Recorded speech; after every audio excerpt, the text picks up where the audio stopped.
Hey, what's up, konnichiwa. So in this video, more cool stuff from SmileFest 2022. And in this video, we take a look at the Hololive display that they had up. And in this display, they had a bunch of Nendoroids, pop-up parades, and Figmas, and a few scale figures. But yeah, some cool stuff. Some of these are set for release, some of these are not set for release, especially the ones that have no color.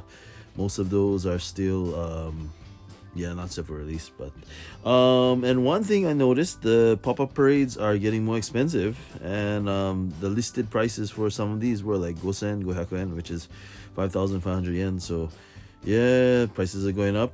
But anyway, some cool figures. Let me know what you guys think. Feel free to rate, comment, and subscribe, and see you again soon. どうもありがとうございます。また会いましょう。じゃあね、うっす。Thanks for watching.